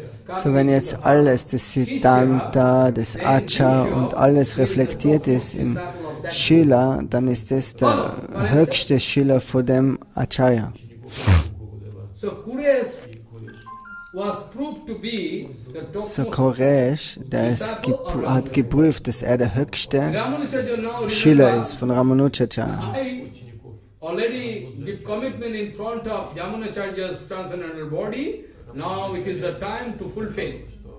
One by one Ramanujacharya started activities. First, so jetzt hat der Ramanuja Acharya dann angefangen, die ganze Masse von Leuten in die richtige Richtung zu leiten.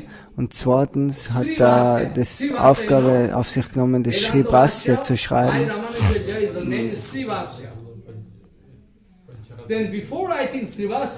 So bevor er das Shribhasya geschrieben hat, ist Ramanuja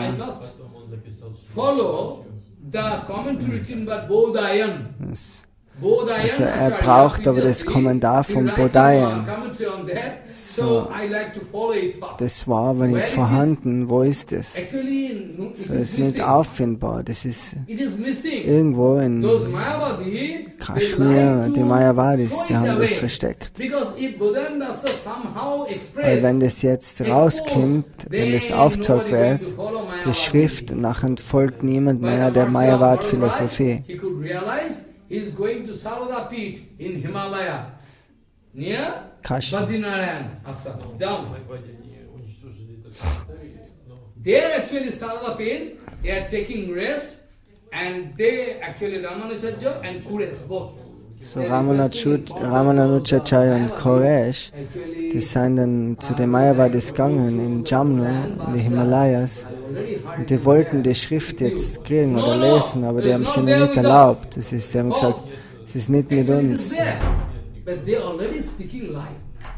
Also die haben eine Lüge gesprochen.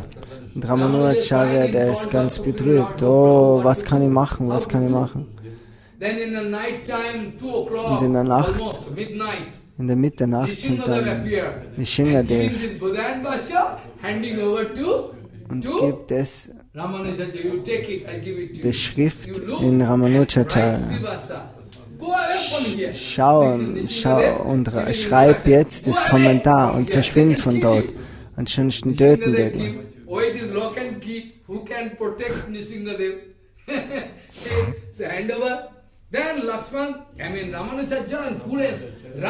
So Ramanuja und Courage, die sind jetzt ganz schnell gelaufen und verschwunden. Und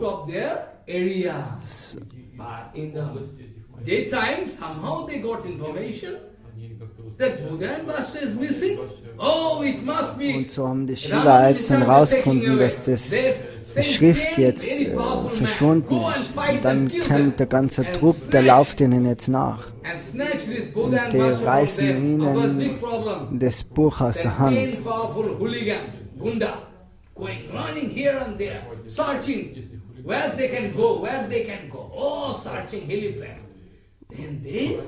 Catch them, arrest them. Hey, stop! Give Badanbasa. Big fighting. Also es ist ein großer Kampf zwischen denen dann. Ramanuja Acharya kämpft aber nicht. Lakshmana nicht. Also die nehmen die Schrift und verschwinden.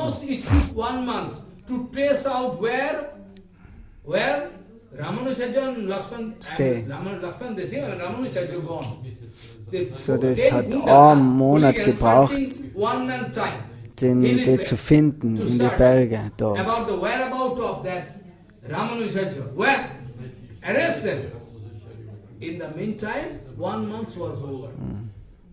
When this Bodhan Vasu was snatched from the hand of Ramanuja Acharya and Kures, then Ramanuja Acharya started crying.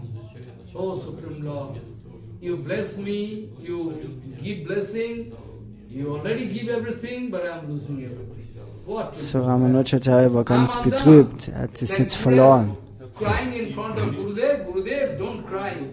Actually within this 1 month, I recite all Vedanta, Bodhan Vasa, I can recollect everything, every word.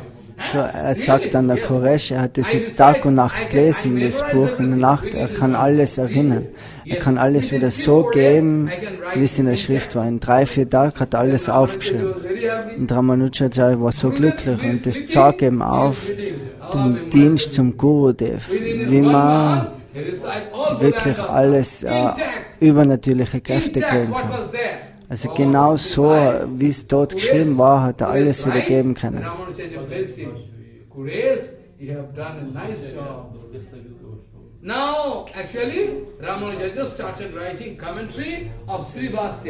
Und nachher hat der Ramanuja Acharya angefangen, jetzt das Kommentar zum Sri Vasya schreiben. Who is going to stop? Who is going to stop whom? Yesterday I told you, who is going to save you? Who is going to save whom? If Supreme Lord is a protector, Supreme protector, then by chance what happens? Bodhan Vasu was complete. So dann ist es komplett worden. On the basis of Bodhan Vasa, Bodhan Vasa. Das Sri Vasya ist dann entstanden. Not only that, actually Ramanuja Acharya was the #1 enemy. I already told. Ramanuja actually who? Jadava Acharya.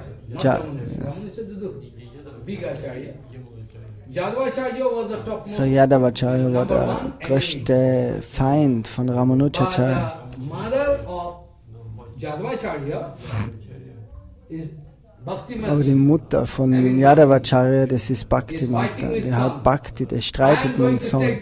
Wo ich werde Diksha von Ramanuja Acharya nehmen. Was du machst, das ist mir jetzt egal. Die Mutter von Jadava Acharya nimmt dann Diksha von Ramanuja Acharya. By the request of mother, actually Ramanuja Acharya also got the scope to change the mind of Jadava Acharya. Jadava Acharya also took Diksha, Mayavadi, und schlussendlich hat dann sogar Jadava Acharya Einwein genommen von Ramanuja Acharya. Genauso Sannyas, der Lebensstand vom Sannyas auch. He was almost Mayavadi. Und Govinda, der was auch fast der Mayavadi war, Because he is staying with Mayavadi. Somehow he changes mood, follow.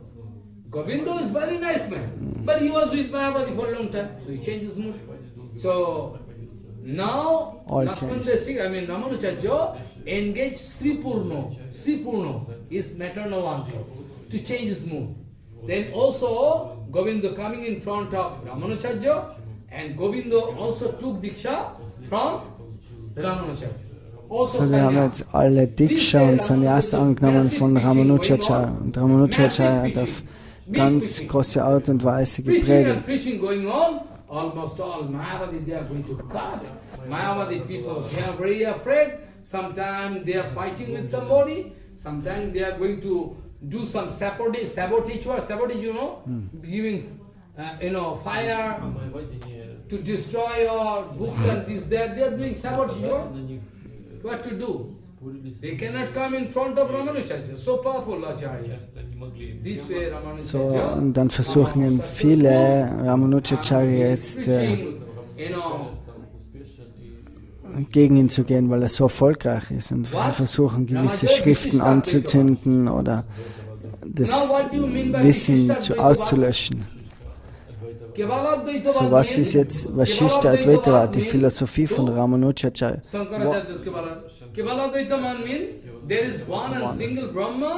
Kevala Advaita bedeutet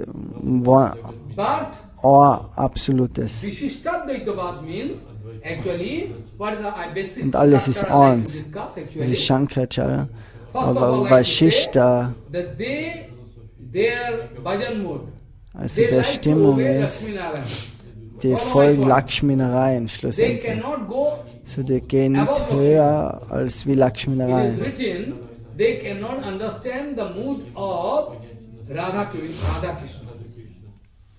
So, von Radha und Krishna, die Stimmung können sie nicht verstehen. So, wir können aber nicht sagen, dass das jetzt ein ungelehrter Acharya ist oder dummer Acharya. Nein, er kann nur bis zum dem Punkt gehen durch die höchste Persönlichkeit Gottes, die was ihm das erlaubt.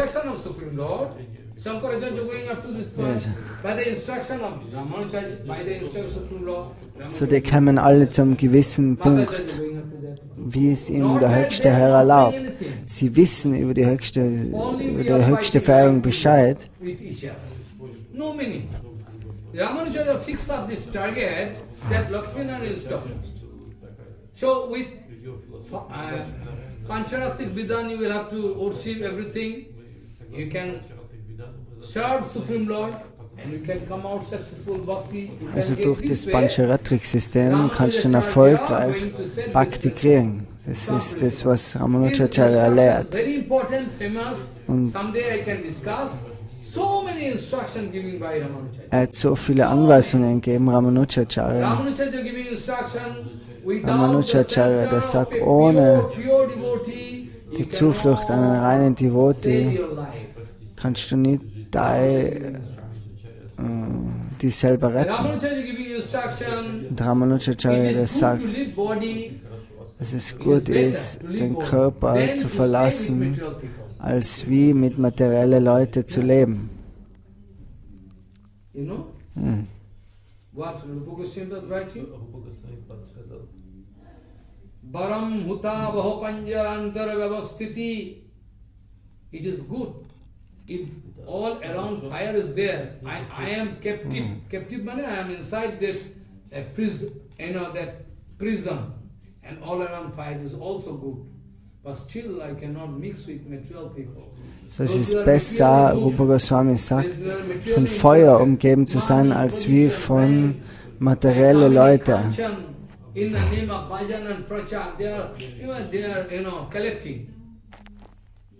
But Ramanuja Acharya giving instruction, don't go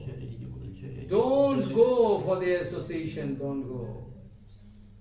Ramanuja is giving association, if some materially contaminated people, those are materially contaminated. So, er sagt als nächste Anweisung, wenn du materielle Leute berührst, nachher musst du Bad nehmen, auch mit deiner Kleidung. And Mahaprabhu told, Mahaprabhu hat if you gesagt, see any Mayavadi, wenn du ein you have to Mayavadi take siehst, bath dann musst du with clothes. Bad nehmen mit So Kleidung, in genauso. Harikatha, when I am speaking Harikatha, every time watching Mayavadi, so I can go and take bath. What is the Siddhanta? So in Yes, I am taking. Haridwar, auch wenn er dort Harikatha gibt, soll er dann jedes Mal ein Bad nehmen. Whenever go by Gandhi, Ja, if I was see ist jetzt somebody, look at Sun God, die or Schlussfolgerung look, I dahinter? think the lotus feet of Gurudev, Auch wenn du nämlich an die Lotusfüße vom Guru denkst, Patikavan, I take von Jagannath oder an die Sonne, nachher ist das auch wie ein Bad nehmen. So es sind mehrere Arten von Bädern. Pavitra va, Pavitra va, Pavitra va, Sarva Avastha Gato Viva. Eh? You forget? So, if you can think, the lotus feet of Jagannath is the top. As such, there is so many baths. You can take bath in sunlight, you can take bath in rain, you can take bath in pond, you can take Also du bath kannst in viele river, verschiedene you can Bäder take nehmen, bath im in Fluss, sand. Teich, So many. in der Sonne, In Vrindavan we are taking. in Vrindavan Vrindavan. pure. Take dust, snan, over. This way we have been. So actually, Vrindavan kann man zum Beispiel nur einen Staub sich auf den Kopf tun, dann ist das auch wie ein Bad, eine Reinigung, ein Mantra-Reinigung. in the guise of sannyasi, in the base of tilak, mala, everything, Vaishnava, apron, Ramanuja Acharya speaking. If one material people is in the guise of, So wenn materielle Leute, still you cannot go there, cannot look at them. Very strict. I can speak so much still. If some deity is established, installed by non-devotee, you cannot pay dandavat. Ramanuja is speaking, if any Shivalinga or any deity is established by pure Brahman or Vaishnava, then it is authentic. Follow. so wenn die Deity wirklich etabliert ist von einem reinen Vaishnava, nachher ist es wirklich eine Deity, vor der du dich auch verbeugen kannst.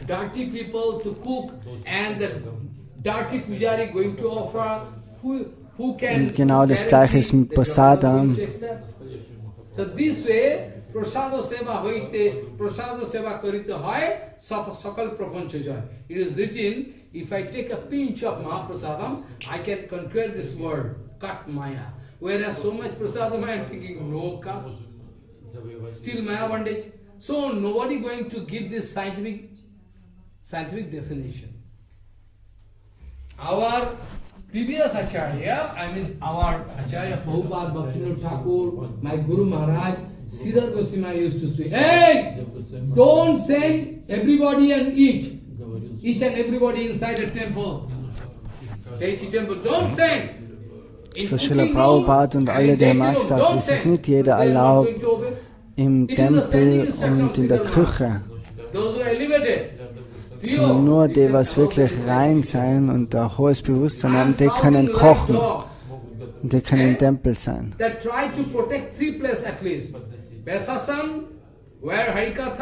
So der Vyasa-San, der soll geschützt werden und die Küche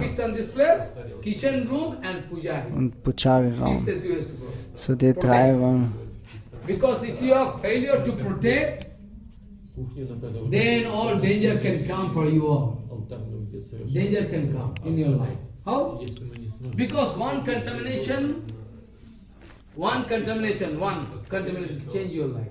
Also eine Kontamination, die kann wirklich dein Leben verändern. Sagen wir mal, wenn ein Pujari einen Blödsinn macht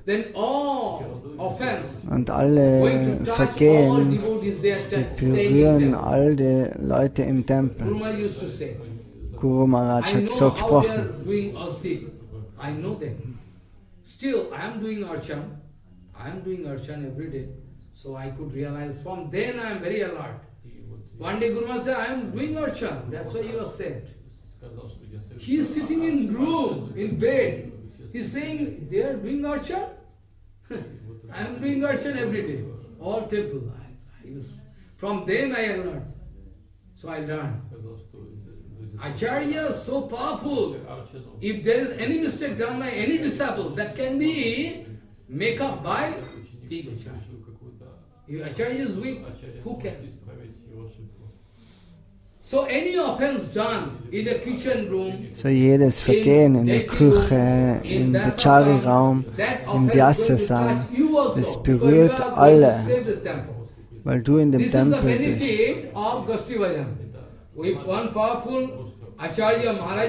So, aber wenn ein Acharya da ist, dann kannst du Kraft kriegen. Aber wenn ein Vergehen ist, müssen alle an dem nagen. So, when we are staying in society, I'm very careful all the time. Prabhupada, I can discuss this point maybe tomorrow or day after tomorrow. No, today no time. Milya Mishya means very compromised way, adjusted way we will have to stay. Very adjusted way. All proper adjustment you will have to make to stay in a temple, and you have to, all proper adjustment. Milya Mishya in Bengali. This life is very short. You will have to stay very balanced way, Milya Mishya in this. So, Aki Vishaya Vigraha, Aki Ashraya Vigraha. Ashraya Vigraha Gurudev, powerful Vaishnava. Aki Ashraya Vigraha Anugate, Vishaya Vigraha Seva Koriben. A Dudine Jiva Manli only a life is very short, so you will have to take decision to serve in a very balanced way so that you can get. What does it mean? That means those who are senior devotee, they can give kripa to junior devotee. Not that junior devotee doing all nonsense. Senior devotee can come down to their level and approve that kind of idiotic.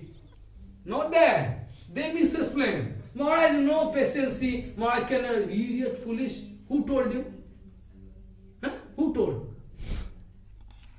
You will have to adjust with Maharaj. Learn. Not that Maharaj can leave his own position and calm down and do all nonsense with you. Foolish. Maharaj cannot adjust. Foolish people. They are wrong interpretation they are speaking. So Ramanuja Acharya is speaking so many things. Now Vishishta-Advaitavad, I like to skeleton discussion, very small way. As far as Jetzt ganz im Kurzen will er über Vishishta-Advaita sprechen. So Brahma, das impersönliche Brahma,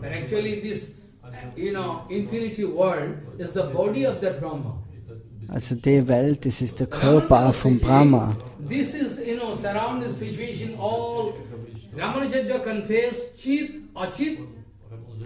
Also Chit und Achit. So Chit sind die Seelen, Achit ist die Materie und Achit.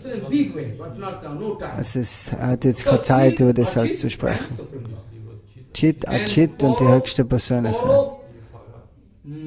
Paro, Buha, Acharya.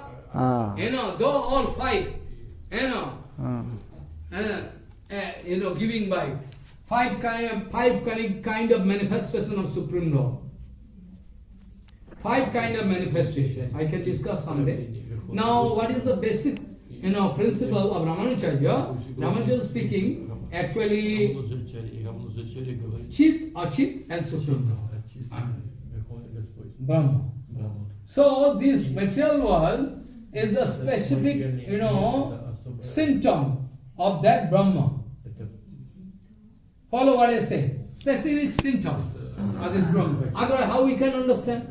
Ramanuja Acharya want to speak, this whole universe is a Also Ramanuja Acharya, der sagt, das ganze Universum. Jivas are always different from Brahma. But at the ist same der time, Körper vom Bhagavan. this, is world, is the full universe, is the body of Brahma. It in a specific way expressing Brahma. That's why it is called Vishishta-Advaita. So, This material world going to die materielle specifically Welt what Brahma is. Man sagt spezifisch, was die materielle Welt ist. Das ist, worum es Vaishishta Advaitavad heißt. So, alles ist Brahmanda, alle Welten. Aber wir wissen,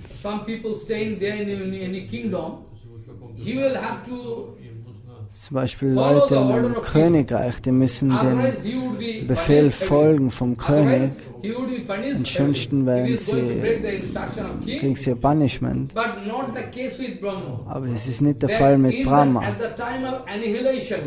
So, zu der Zeit zum Annihilation, at the time of full destruction, all creation staying inside Brahma as if one bird flying into forest. You cannot see that bird, where that bird is.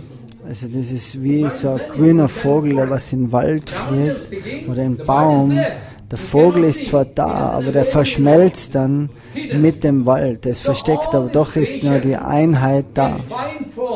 So alle Kreation in der feinen Form, die ist innerhalb von Brahma.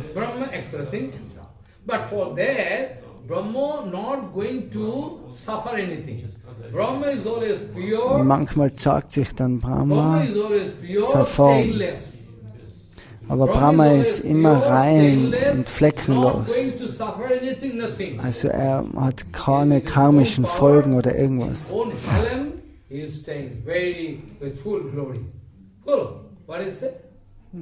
This way Ramanuja Acharya, this is Advaita speaking this way. So, though I am Ramanuja speaking, those Jivatma, there are three kinds of Jivatma. Also ich sage, es gibt drei Arten von Jivas. Eine ist die gebundene Seele. One is, one is the soul, you see, bonded soul. Bada Jiva, Mukta Jiva, also befreite Seelen, gefangene Seelen.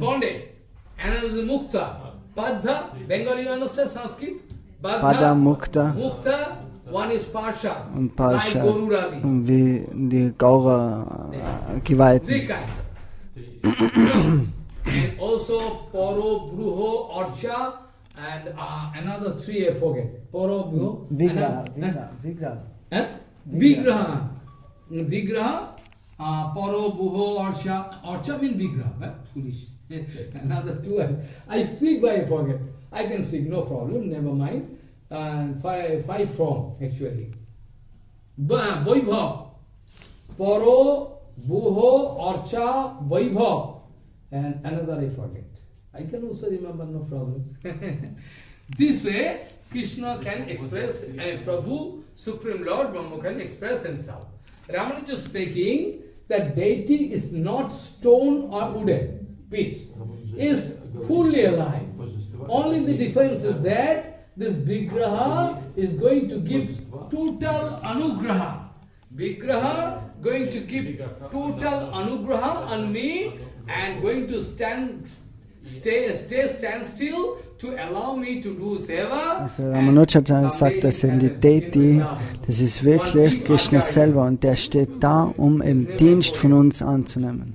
And forget, very nice Acharya. I speak his name. Krishna, Gopal, Sinaji, speaking with him. Gopal, sitting in front of that Acharya and speaking. I forget, very important Acharya, I forget. With Vallabhacharya also, Sinaji used to speak and embrace that deity.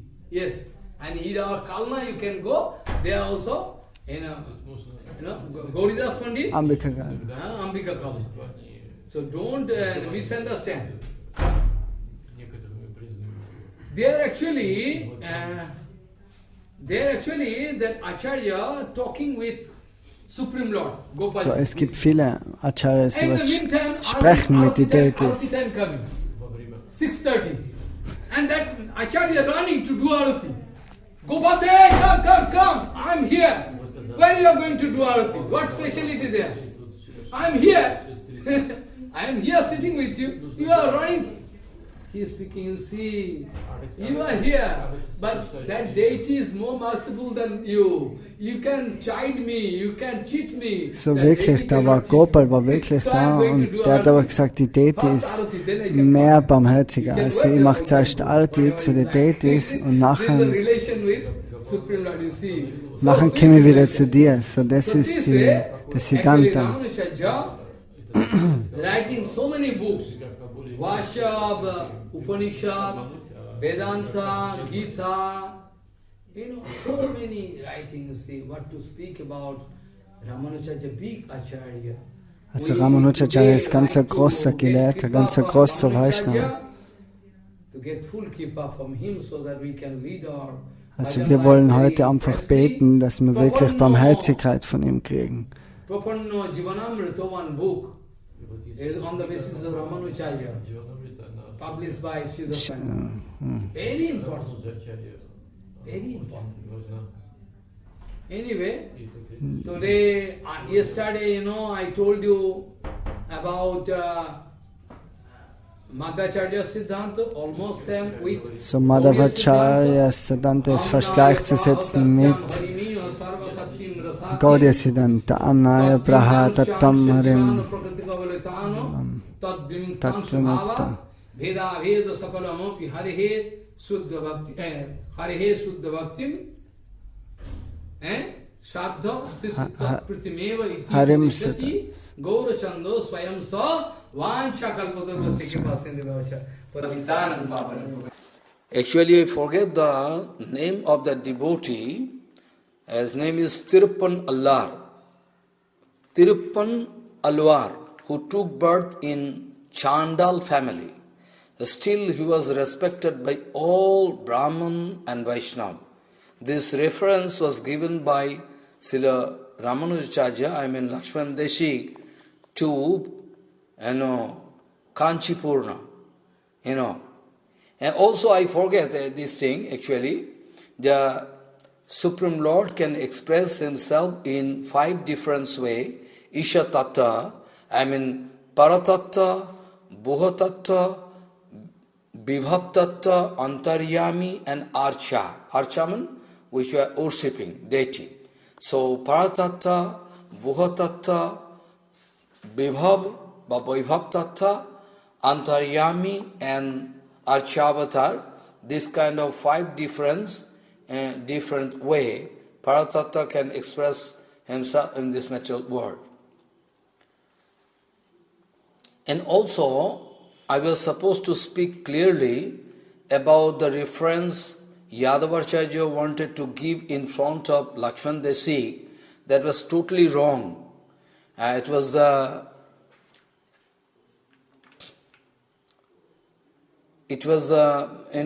commentary by Shankaracharya, with Yadavacharya speaking in front of Lakshman Desi while messaging. So, actually, he wanted to speak Tasho Yatha Kapyasam Pundari Kameva Akshani. Tasho Yatha Kapyasam Pundari Kameva Akshani. Yadavacharya wanted to speak, give this reference, that how the lotus eyes of Supreme Lord, Pundarikaksha, is speaking that it is just like the backside of monkey, which is reddish in color. He compared this way, the beauty of the lotus eyes of Supreme Lord. Then Lakshman Desik was very, very unhappy, very, very sorry. He was crying. Then Yadavacharya told, why you are crying? He told, I am crying because you are giving dirty example. So, then Yadavacharya put challenge. How different way you can explain? Let me hear. Then Lakshman Desik told, Kang jalam pibati iti kapihi surya. Kwang jalam pivati iti kapihi surya. He compared this way, and as dhatu, atat kapyasam, that as dhatu is, expansion, expression, two, both way you can speak. And Lakshman Deshik wanted to speak this way, that we cannot give this kind of dirty example. On the contrary, we can speak, we can say this way, that sun god can suck water, drink water, so is Kapi, Surya, and by his mercy, in the morning time when sun rises, then by his mercy, then lotus flower can express his total beauty in full blossom. He can express. This example is very, very nice. So we can say this way, that lotus, the beauty, the lotus eyes of Supreme Lord is just like the petals of the lotus flower, when the lotus flower expresses in full blossom at the time of sunrise. This is very, very nice example. This way, Jadavacharya was very angry because he was insulted this way. So he spoke, this is not actually as, this is actually secondary. As it is not actually main, example, main. So this way he was defeated repeatedly. So now he wanted to make a plot, conspiracy to kill Lakshman Deshik.